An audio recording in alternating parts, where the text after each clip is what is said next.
Hello everybody, Andy here from Glass Half Dead, the #1 kill team channel on YouTube. Unless of course you're aware of any other channel on YouTube. Okay, so hey, sweats take OP teams, who could have guessed? Can you tell I wrote this not caring that competitive people don't watch my channel? I know it. That's why I could call them sweats. They're sweat lords. I'm going to enjoy insulting them. No, obviously not. They're doing amazing stuff over there. It's going to be great to see the 130 best players in the world all duke it out. I'm genuinely really interested and excited to see not only which player will win, but also which teams are going to podium. That's super cool. So with that said, obviously in this video, if you can't guess, we're doing a breakdown of just who's taken what. This was sent to me on my Discord by one of my patrons, who sent it from another Discord. So I did not do this data. Obviously, all the data is available on BCP if you want to check it out yourself. But it was taken from a guy called Oust. So thanks to him for doing the compiling. Very cool. I will quickly point out before we get to it, these teams are not necessarily the most taken teams. In fact, one of them, nobody has taken. Can you guess which team of these 5 that are on the thumbnail, not a single person has taken? Let's be honest, it's probably not Deathwatcher and Canoptic. But ignoring that, current state of the meta, with the world balance patch in place, which of these 5 teams did people not take? We're also obviously going to look at which teams are taking the most, but then also which teams haven't been taken. Quite interesting. Okay, before we get into that, of course, I would like to give a big subscriber-only benefit, and that is a stupendous double hello. Wow, so wholesome. Truly the wholesomest knows no bounds in the world of Glass Half Dead. Of course, before we get to the stats, I would like to say, if you like buying Warhammer, and who doesn't, do consider checking out my affiliate links. The actual links and coupons are below. Gives me a little kickback. Super cool of you to do. Element Games, Wayland Games, Red October Games in the UK, Wargame Portal in the US. That'd be awesome of you. Thank you very much. And hey, I do have a whole load of gear that you can buy. I just did a video talking about the Crossfire all-in-one system and everything Crossfire does over there. But there's also the GG Easy systems and all of his stuff. And if you use my code, you get money off for all of that. So thank you very much. Let's dive into it. So we've got a big long list of every team. I think we're up to like 40 teams, 42, something like that. We'll also have a quick look at just a pie chart, because I think, let's be honest, most people like pies, but I don't. So there you go. Right. Let's answer the most simple question for everybody. Yes, the most taken teams are Deathwatch and Canoptic Circle. There you go. 130 players. What's that? 22 plus 18. Oh, that's easy math, isn't it? That's 40 players. So we've got a full, basically a third of the team of the picks are taken up by 2 teams, which is what's 2 out of 40? Maths here, 10%? That doesn't sound right. 5%. Is that, have I done the maths right? Don't tell me. It's not going to change anything in my life or yours, but it sounds to me like 40% of the meta is taken up by 5% of the teams. Fucking hell, guilty, what you doing? I was gonna do a video talking about like power creep and how kill team's in a good place right now, and it's not. It's fucked up. Holy shit. Okay, never mind. Let's not talk. It's fine. It's fine. It's cool. It's fine. It's good. It's fine. So, a few provisos about the kind of people that are going to be going to Worlds. So, basically, if you want a golden ticket, we can assume that you know how to play the game. Big fan. Love it. Love an invitational. However, the quality of people that will be coming to these events is going to vary quite highly, regardless of the fact that they won an event. Some events, I believe, have been as low as 12 players, and they would still offer a golden ticket. Some have been 100 plus players and offered one golden ticket. So the golden ticket, the Worlds does not discriminate between that. Everyone gets an invite. I actually don't know if any of the tickets were fully funded this year. I think they were all what we would have termed last year silver tickets. So you get an invite, but everything else is up to you. In the past, there were genuine golden tickets where everything is paid for. They will pay for your flights there and your hotels, etc. And of course, it's an invite, so you don't have to pay for the ticket. I don't know the ins and outs. I was never gonna win a golden ticket, so what did I care if things were fully funded or not, right? So anyway, there you go. Death Watch number 1, Canoptek Circle number 2. That makes total sense.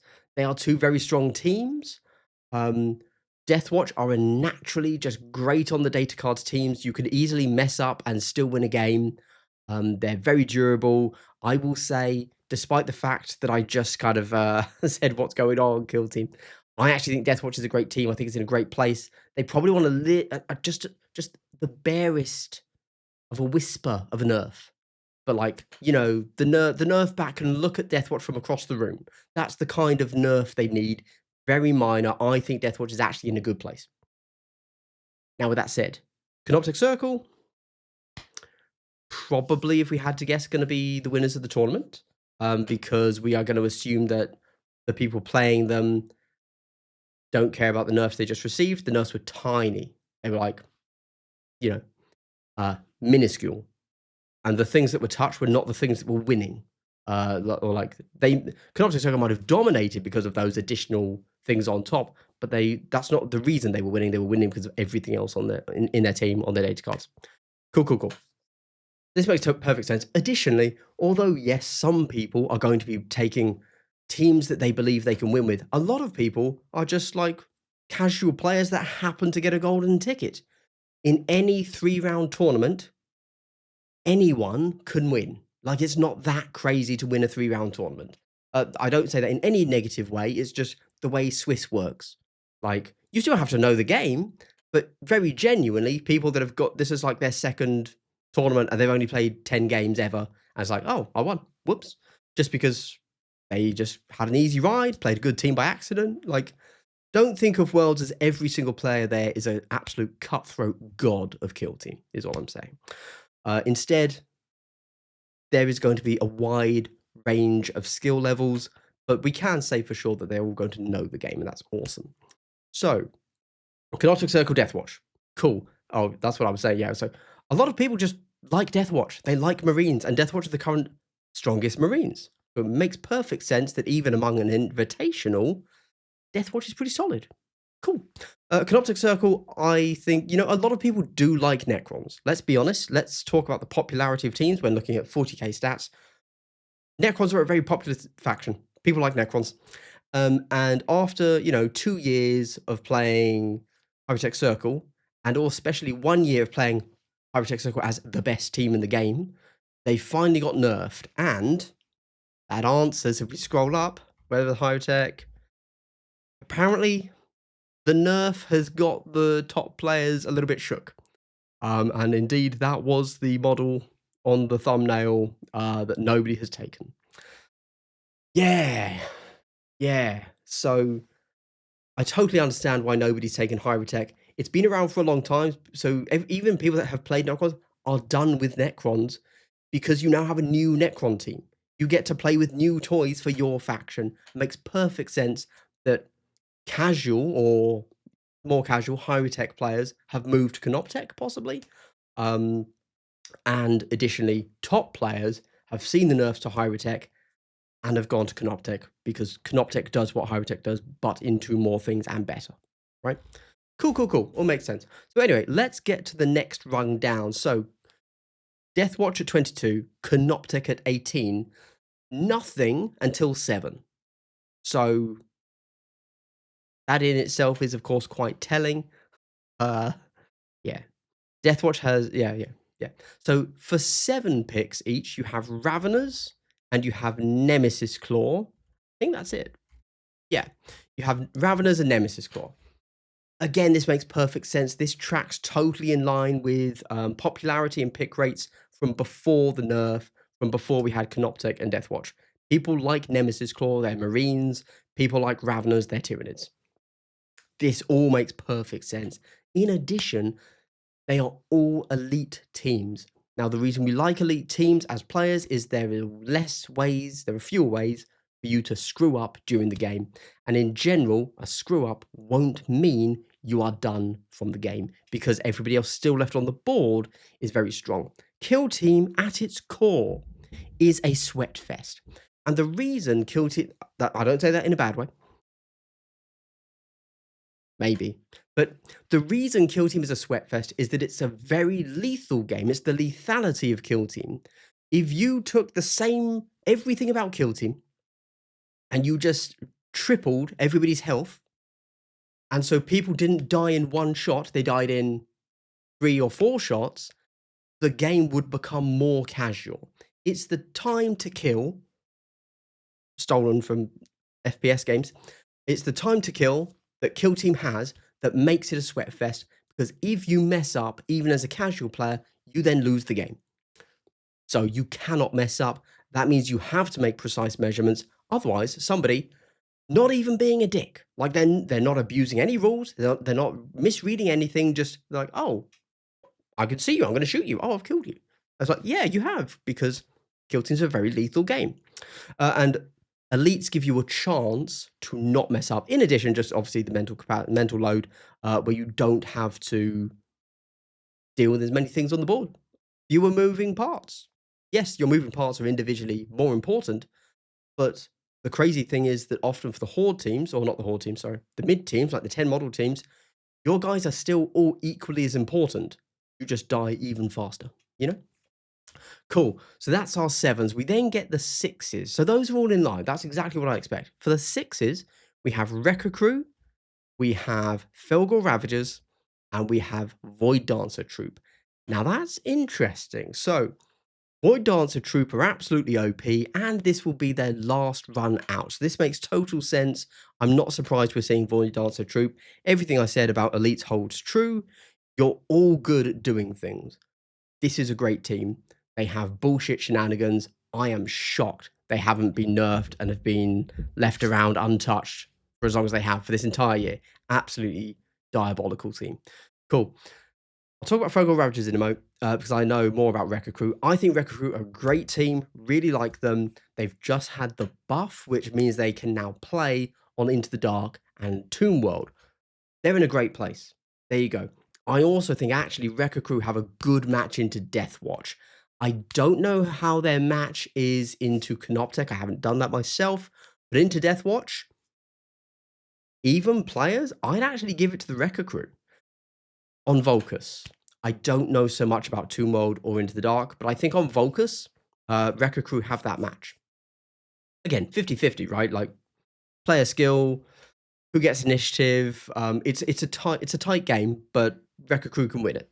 And they will have to, because they will play against Deathwatch. Let's be clear on that. Cool. And then we have Felgor Ravagers. Now, that's a really interesting one for me. Felgor Ravagers came out and they were busted.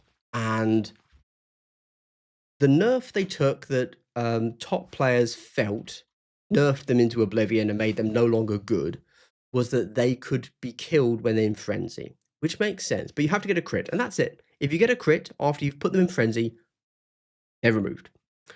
And that meant that actually teams that can get crits into you tend to be things like Marines, because you roll a lot of dice, or you have lethal fives, or whatever.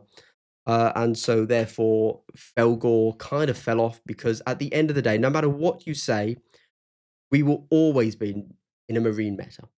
Marines are always the most popular faction, and right now they're also quite strong, which they should be because they're Marines. And if I'm honest, the game is better when everyone is playing Marines.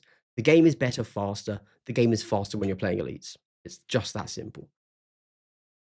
I mean, I haven't looked into it. I really hope these aren't 4-hour rounds again, but we shall see. We shall see.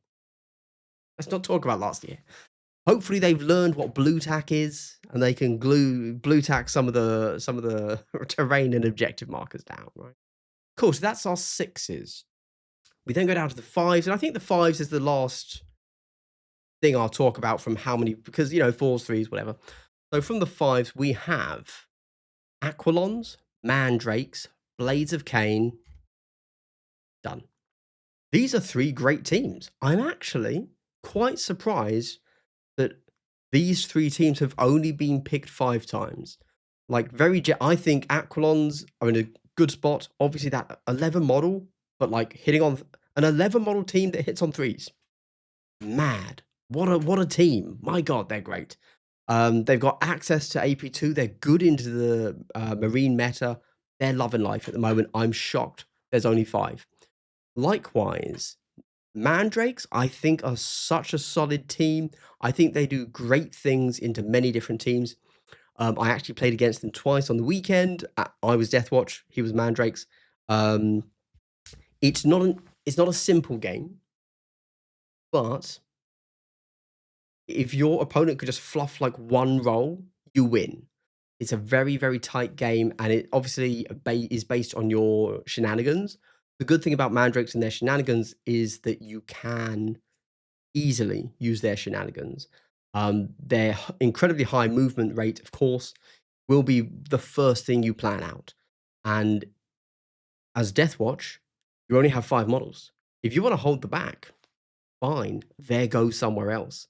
Because you cannot, because if you want to take one of your guys out of the action for a whole game to make sure they don't just jump in at the back, great. There you go. There you go. And also, I think Mandrakes are good into everything else as well. I really like Mandrakes. Cool. We then have Blades of Cain.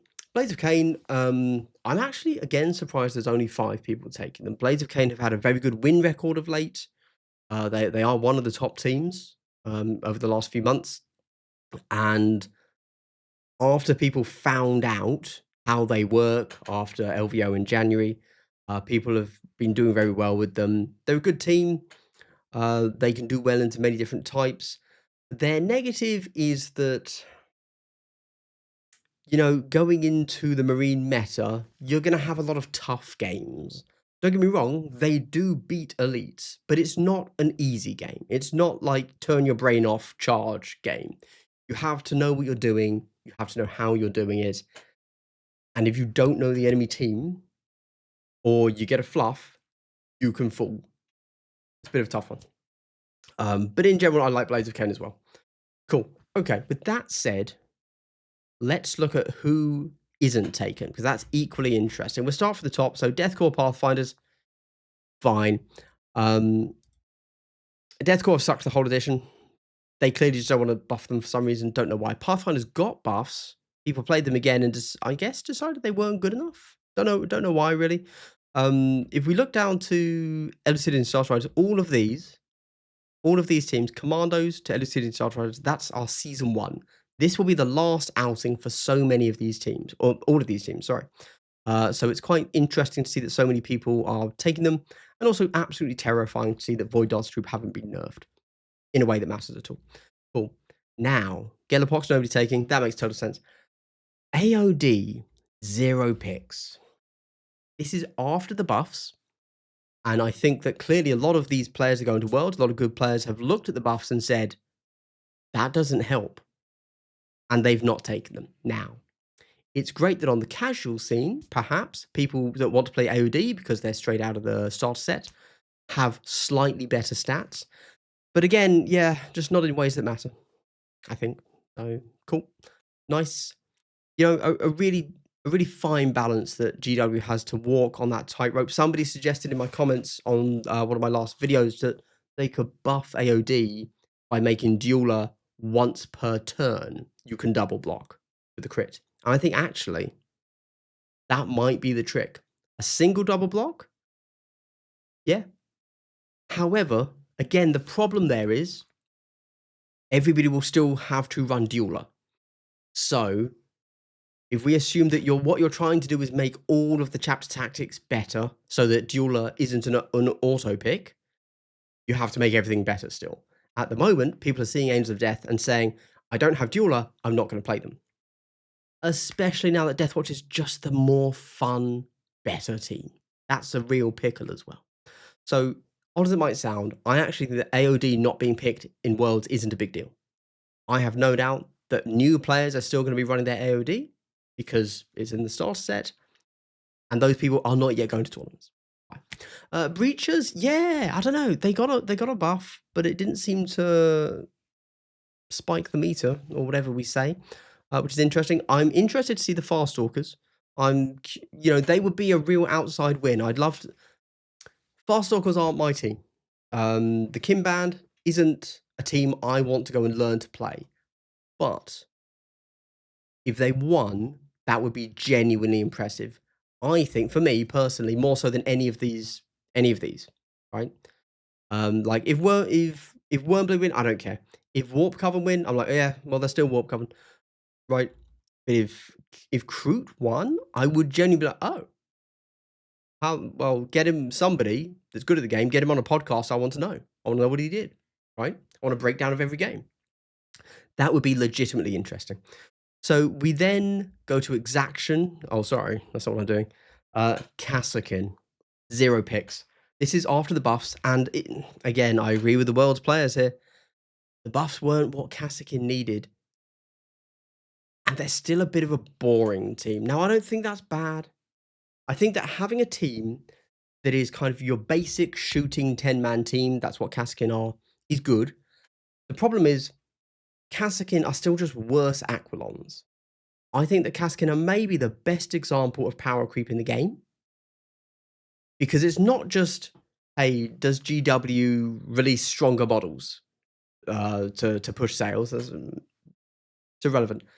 Is GW making more interesting teams now to make you buy them? So what the hell happened to Kassakin? There you go. When you can look at Kassakin and Aquilons that thematically could just be the same team, really. I don't know. It's a tough one. Hyrotech Circle, we talked about the nerfs. I fully understand why Worlds players don't want to play Hyrotech. Again, I think that on the casual tables, Hyrotech is still fine. But yeah, you're probably not going to run them at Worlds, which is fine. They've had their heyday. Screw them. Hand of the Archon, yeah, I'm not surprised to see them not at Worlds. As I've said, so I haven't played the matchup, but I have no idea how Hand of the Archon deal with Deathwatch. Just there you go. Hothkin Salvages also got a buff, but I think at Worlds, do you care about that? It's a good buff, I guess. And then plenty of people are taking everything else. I guess the other thing I was surprised by is 4 people taking Rattlings. So obviously I've played Rattlings before. The big buff that Rattlings got was twofold. One, you can now scarp at every activation, which I think was needed. I think that was mandatory. As you have to play Deathwatch so much now, in essence, you only got 2 Scarper moves. And that just isn't how Rattlings work. If I'm honest, Deathwatch, just by being a 5 model team, just stopped Rattlings from working. In addition, they then got a very nice synergy with their Raider. Now just gets a straight 12-inch move, and he can plant a banner, and that's great into Deathwatch because they've only got 5 models. So you just wait, you deploy second, you wait to see where his guys are, and you just put your Raider where he's not. And if he wants to cover the whole board, great, you're going to pick him off. I find that with Deathwatch, you do need to consolidate your points down middle, and then you pick a side in general. We also have one that for me is, one person took Inquisition. I remember that. Inquisitorial Agents, one person. Don't know who it is. Haven't looked at any of the players. I think that Inquisitorial Agents, for me, are a very interesting team in that they have a lot of options, but there's only one right answer. And yeah, there you go. There you go. Hopefully they can do something about that. I don't know. That would be nice. But then the other team I'm always interested in is Battleclade. Now, the reason I'm interested in Battleclade is because I can pretend I'm actually playing like a proper game where you can do real Overwatch, right? That's their thing. They get to use the models that are up in good positions. I believe Battleclade have taken a bit of a nerf in the new approved ops. I haven't played them because a 10 model team that is going to take a lot of thinking isn't really what I do in Kill Team, you know? If I can't just charge something, I don't know how to beat it. I'll probably just concede turn 2. That is factually correct. That is not even hyperbole, just to be clear. That has happened many times. So the fact that 2 people are taking them, again, I would actually really like to hear how these guys are doing it, because I don't know. But of course, we will see, right? We will see. Maybe they suck. I don't know. I don't know. Maybe Battleclade just lose every match. I guess Hunterclade, that's not their, what are they called? AdMech. AdMech are a popular team. Maybe these guys were just excited by the upcoming Mechanicus 2 video game and thought, yeah, I'm going to rock it. But who knows? So there you go. Optic Circle and Deathwatch are pretty. One of those two is going to win. Genuinely, if one of those 2 don't win, I will actually be legitimately surprised. My fear is that and well, this would be beautiful actually, it's not my fear, it's my dream. It's my wet dream. I hope that all top 8 or all top 10 are just Canoptek Circle and Deathwatch. That would be amazing. However, that actually cannot happen because the way the format works is there are pods, so they will mirror each other and knock each other out. So it would be nigh impossible because of the way the pods work, for Canoptek Circle and Deathwatch to be the top 10 because they will mirror each other further down in the pods, so they won't even get to the top cut because they will have halved each other. There you go. But you just wait for that video. Oh man, that would be hilarious. I love it. I would genuinely love it. Cool. Well, if you made it to the end of the video, let me know which team do you want to win? What would you genuinely be impressed by? That's my thing. That's why I say I'd be impressed by Battleclade winning.